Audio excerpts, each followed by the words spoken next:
Hello guys! Hello! Libra, welcome dito sa aking channel, Libra. Alamin natin kung anong messages, vibration, gabay, energy para sa lahat ng Libra. Meron kang first 2 cards dito. Okay, Libra.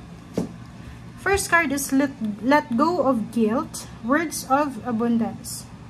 So, first card tayo. Dito sa guilt na to, sinasabi na when you allow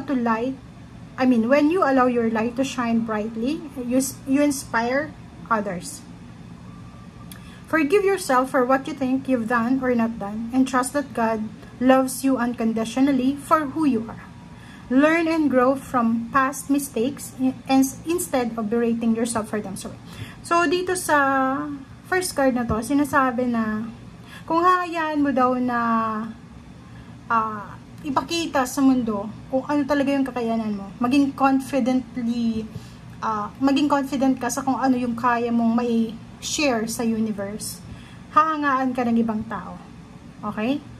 So, may mga regrets ka, may guilt feelings ka na parang iniisip mo na, hindi ko deserve ito, kailangan ko ito, parang ganun. So, sinasabi ng Baraham, panawarin mo yung sarili mo and magtiwala ka na ang Panginoon ay mahal na mahal ka sa kung ano mang meron ka sa ngayon. Okay? So, matuto ka daw and heal, grow from your past mistakes.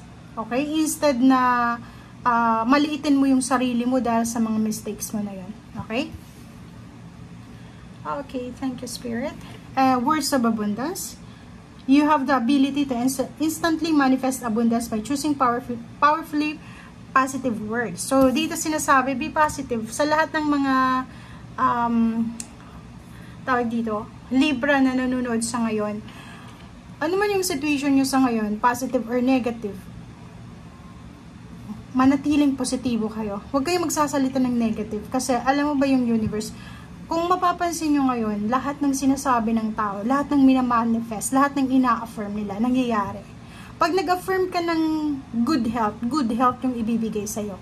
Pag nag-affirm ka ng lump sum of money, at the same time, yung affirmation pala guys, mag-work siya kung nag-affirm ka, nagmamanifest ka, nagtatrabaho ka, nagpipray ka.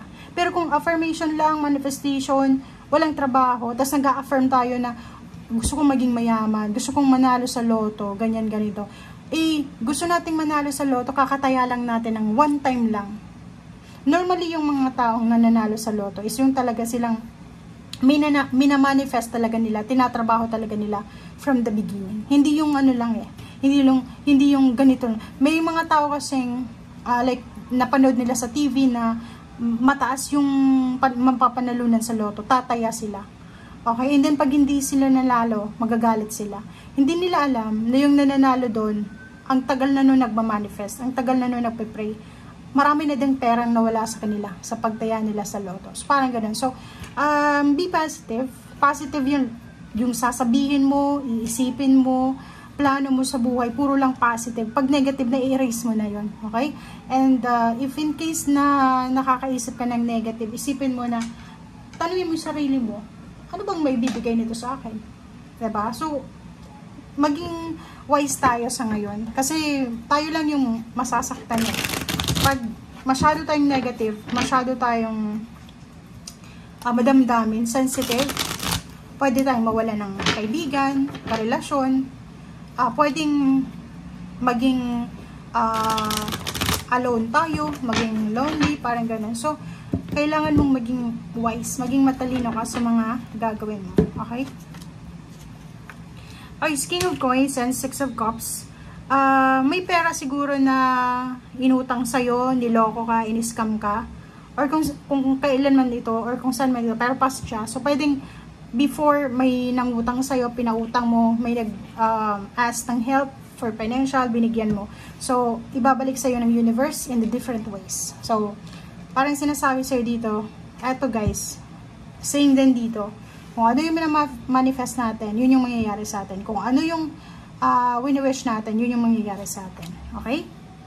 5 of Cups. And, nakikita ko sa'yo dito na medyo may iba sa inyo na nasa sulok lang. Pwedeng sa gabi, habang sila ay nakahiga, umiiyak sila kasi nangihinayang sila. Nangihinayang sa kung ano man na efforts, energy. Nanginginayang sila sa oras, sa panahon, sa pagmamahal. Pwede may mga Libra na nagtiwala.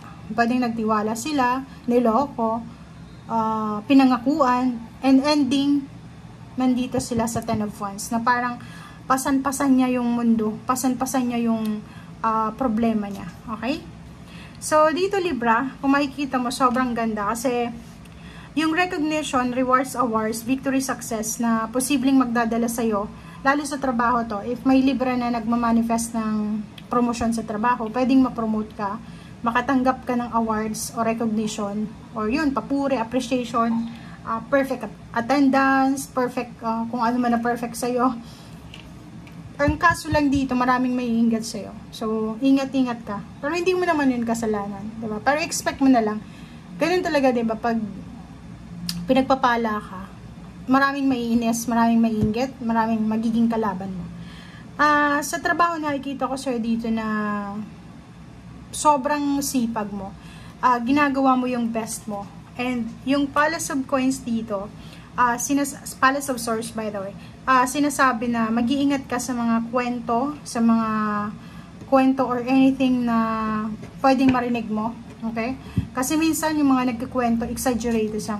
Overacting, diba? So, kailangan mo dito is maging mapasensya ka, okay? Mag-iingat ka kasi pwede kang masira sa kwento ng ibang tao, okay? So, Temperance, High Priestess and Five of Coins, meron ditong healing na medyo hindi pa visible sa ngayon.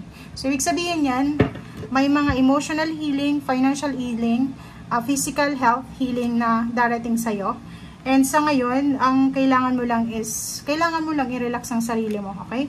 Merong mga pagkakataon sa buhay mo for the next few months or years, ang nakikita natin dito months, na posibleng sobra-sobra kang matutuwa. Kasi ito yung matagal mo nang minamanifest, hinihintay.